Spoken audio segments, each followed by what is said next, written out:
अब खबरें विस्तार से। जमशेदपुर अभिभावक संघ ने राजेंद्र विद्यालय प्रबंधन पर जवाबी हमला करते हुए भागे के अभिभावक इकट्ठा करने का आरोप लगाया है। डॉक्टर उमेश कुमार की अगुवाई में जमशेदपुर अभिभावक संघ के सदस्यों ने उपायुक्त से आरोपियों की गिरफ्तारी की मांग की है। भागे के अभिभावकों को इकट्ठा करने और मनगढ़ंत आरोप लगाने का आरोप डॉक्टर उमेश कुमार ने स्कूल प्रबंधन पर लगाया है। स्कूलों पर जो प्राथमिकी दर्ज हुई है ST/SC एक्ट के तहत हम लोग गिरफ्तारी की मांग करने आए हैं, क्योंकि ST/SC एक्ट में जब प्राथमिकी दर्ज होती है तो अविलंब गिरफ्तारी शुरू हो जाती है और यही मांग को लेकर हम लोग आए हैं। और कल कुछ स्कूल का प्रबंधन का भी वक्तव्य आया था, कुछ नेताओं का भी वक्तव्य आया था जमशेदपुर अभिभावक संघ के बारे में। उसके अस्तित्व पर प्रश्न चिन्ह लगाया गया था। मैं ये कहना चाहूँगा कि ऐसे नेताओं से कि गरीबों की राजनीति करने वाले ये नेता जो अपने का कहते हैं कि गरीबों का रहनुमा है, और एक गरीब महिला अभिभावकों को 3 दिन पीटे हो गया, लेकिन अभी तक एक भी वक्तव्य उनके संबंध में नहीं आया।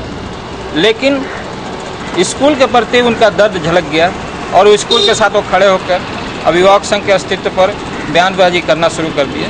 मैं उनसे यही कहना चाहूँगा कि जमशेदपुर अभिभावक संघ पिछले 8 साल से अभिभावकों और बच्चों की लड़ाई लड़ रहा है स्कूल की गलत नीतियों के अगेंस्ट में।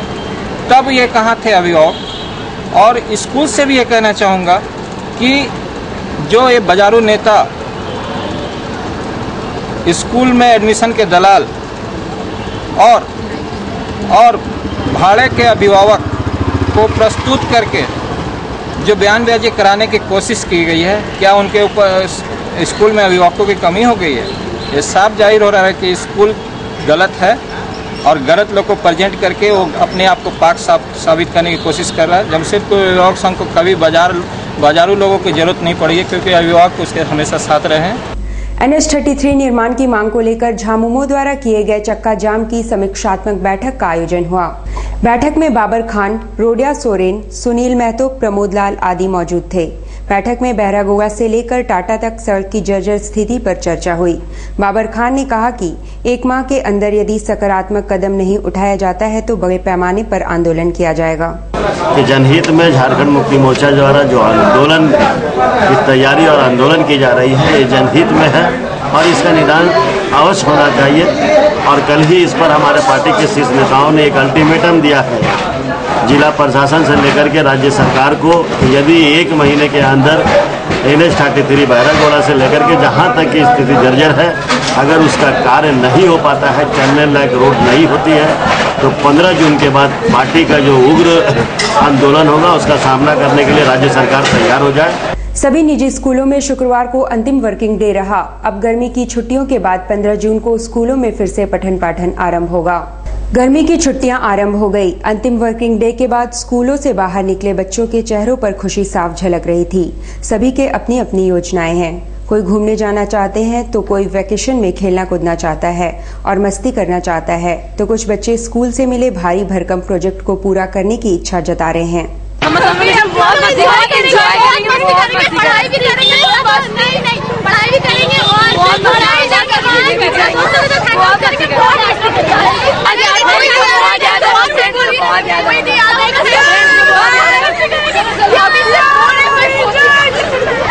रंग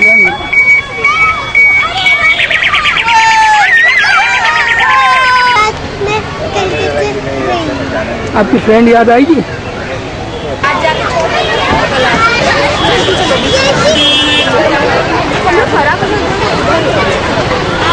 मस्ती करेंगे, पढ़ाई करेंगे, बोर्ड से अगले साल। फ्रेंड का याद आएगा? हाँ। खेलेंगे, जो होमवर्क मिला है वो करेंगे। फ्रेंड से दूर रहेंगे और क्या, उसके बाद तो फिर मिलेंगे। समर कैंप स्टार्ट हुआ, यहाँ तो मस्ती ही होगी। क्या लगता है आपको, ऐसे अवसर को कौन छोड़ेगा? कहाँ जाओगे इस बार घूमने? मैं तो अपनी नानी घर जाऊँगा और मस्ती करूँगा। कहाँ है नानी घर? मेरी नानी घर देवघर, फिर वहाँ से मैं गोवा जाऊँगा। दार्जिलिंग जाने का प्लान बनाएगा इसमें। कितना दिन का छुट्टी हुआ है? जी 1 महीने का छुट्टी दिया गया है। कितना तारीख खुलेगा स्कूल? स्कूल अगला महीना 15 तारीख तक खुल जाने का बता। कहाँ जाएंगे इस बार घूमने? वैष्णो देवी मैं सोच रही हूँ, लेकिन यही टाइम मिलता है बाहर जाने का, फिर तो टाइम नहीं मिल पाता है। बच्चे के साथ जाएंगे? बिल्कुल। मस्ती करेंगे खूब? बिल्कुल। रहे हैं अपना पंजाब जा रहे हैं। पंजाब जा रहे हैं। स्कूल कब खुलेगा? 15 जून को। अच्छा, उधर से 11 तारीख को फिर टिकट रिजर्वेशन मेरा रिटर्निंग का पहले से मैंने पहले प्लान बना हुआ था। पहले से 2 महीना पहले से प्लान बना लिया। हम नेपाल जाएंगे। किस लिए? भूकंप आया है इसलिए देखने के लिए। क्या करते हैं आप? इलाज को बात प्लान करते हैं। सेंटर फॉर एक्सीलेंस में यूनियन सदस्यों के लिए चल रहे ओरिएंटेशन कार्यक्रम में शुक्रवार को ग्रेड पर चर्चा हुई। टाटा वर्कर्स यूनियन के सदस्यों के लिए टाटा स्टील द्वारा सेंटर फॉर एक्सीलेंस में चलाए जा रहे ओरिएंटेशन कार्यक्रम में शुक्रवार को श्रुति कुमारी और एचआरएम के प्रमुख मनोज सिन्हा ने प्रेजेंटेशन प्रस्तुत किया। प्रेजेंटेशन में ग्रेड स्ट्रक्चर और प्रोविजंस पर विस्तार से जानकारी दी गई। जो चल रहा है ओरिएंटेशन प्रोग्राम का दूसरा दिन उसका है, कल खत्म होगा। आज जो टॉपिक था वो जो हमारे यहाँ ग्रेड स्ट्रक्चर है और ग्रेड स्ट्रक्चर में जो प्रोविज़न है उसके बारे में चर्चा हुआ, जिसमें कि हमारे यूसीएम्स काफ़ी ज़्यादा पार्टिसिपेट किए और हमको लगा कि नॉलेज लेवल काफ़ी हाई है लोग का, तो काफ़ी अच्छा रहा। हमको भी क्या क्या सुझाव आया इसमें? देखिए, सुझाव का ये नहीं है, ये एक्चुअली क्लास है कि इसमें ग्रेड स्ट्रक्चर में क्या कंसेप्ट है, क्या इम्प्लीमेंट होता है, उस पर चर्चा हुआ। सो यहाँ सुझाव है वो कैसे फंक्शन करता है। नेपाल में भूकंप पीड़ितों के लिए जेएचआरसी सदस्यों ने प्रार्थना की एवं कैंडल मार्च निकाला। जेएचआरसी के सदस्यों ने नेपाल में भूकंप पीड़ितों के लिए ईश्वर से प्रार्थना की, साथ ही मृतकों की आत्मा की शांति के लिए दुआएं मांगी। उन्होंने कैंडल जलाकर मार्च भी निकाला।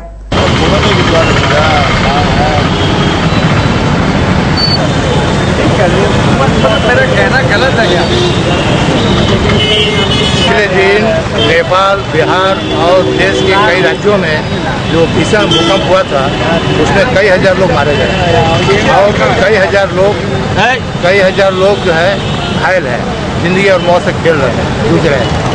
हम लोग झारखंड कॉन्फ्रेंस के परिवार की तरफ से जो लोग मारे गए हैं उनके आत्मा की शांति के लिए हम लोग कैंडल जलाकर ईश्वर से प्रार्थना करते हैं कि उनकी आत्मा को शांति दे, साथ ही उनके परिवार को हौसला दे ताकि इस दुख की घड़ी में हिम्मत बनाए रखें। वहीं दूसरी ओर भोजपुरिया बयार द्वारा नेपाल के भूकंप पीड़ितों के लिए आर्थिक मदद पहुंचाने की प्रक्रिया आरंभ कर दी गई है। भोजपुरिया बयार की जो बैठक चल रही है, नेपाल में जो भूकंप आया है तो उन भूकंप पीड़ितों की सहायता के लिए हम लोग इस तरह का एक बैठक करके विचार कर रहे हैं कि कपड़ा वगैरह तो वहाँ पर पुराने कपड़े का कोई माने नहीं है, तो हम लोग कुछ ऐसा करके कि आपस में कुछ कलेक्शन करके और आर्थिक रूप से, है ना, नेपाल को हम लोग डीसी के माध्यम से कुछ दे करके और सहयोग कर, और यहाँ जो शहर में नेपाली समाज के लोग रहते हैं उन्हें भी हम लोग साथ लेंगे कि उन्हें भी उनके जो माध्यम से भी जो उनके परिजन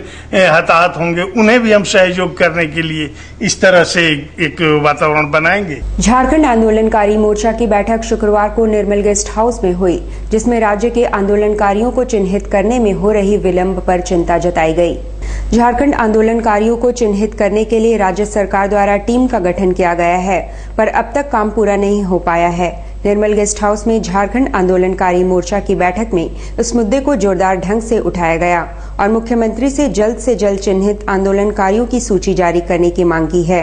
बैठक की अध्यक्षता हरमोहन महतो ने किया। आज हम लोग झारखंड आंदोलनकारी मोर्चा के लोग यहाँ बैठे हुए हैं। अति महत्वपूर्ण बैठक है, चूँकि आज 14 साल बीतने जा रहा है और 15वीं साल में हम लोग प्रवेश किए हैं, लेकिन अभी तक जिस आंदोलनकारियों के बदौलत झारखंड राज्य का निर्माण हुआ उनको चिन्हित करने का काम भी अधूरा पड़ा हुआ है। संयोग से माननीय तत्कालीन मुख्यमंत्री अर्जुन मुंडा के समय में झारखंड आंदोलनकारी चिन्हित आयोग बना था और आज भी वो अस्तित्व में है, लेकिन अभी तक आंदोलनकारियों को चिन्हित करने का काम पूरा नहीं हुआ है। तो हम लोग आज इस बैठक के माध्यम से, चूँकि 12 तारीख को कैबिनेट की बैठक हो रही है कोल्हान के चाईबासा परिसदन में, इसमें पूरे झारखंड के सारे जो है कैबिनेट मंत्री वहाँ जुड़ रहे हैं। हम लोग की मांग है कि 12 तारीख को माननीय मुख्यमंत्री अभी तक आंदोलनकारियों के प्रति उनकी क्या रवैया है, आयोग का अभी तक क्या काम किया है और आंदोलनकारी के प्रति माननीय मुख्यमंत्री की क्या सोच है, क्या घोषणा करना चाहती है, उस दिन उनको स्पष्ट करना चाहिए। अन्यथा आने वाले दिन में झारखंड आंदोलनकारी मोर्चा आंदोलन करेगी। जिला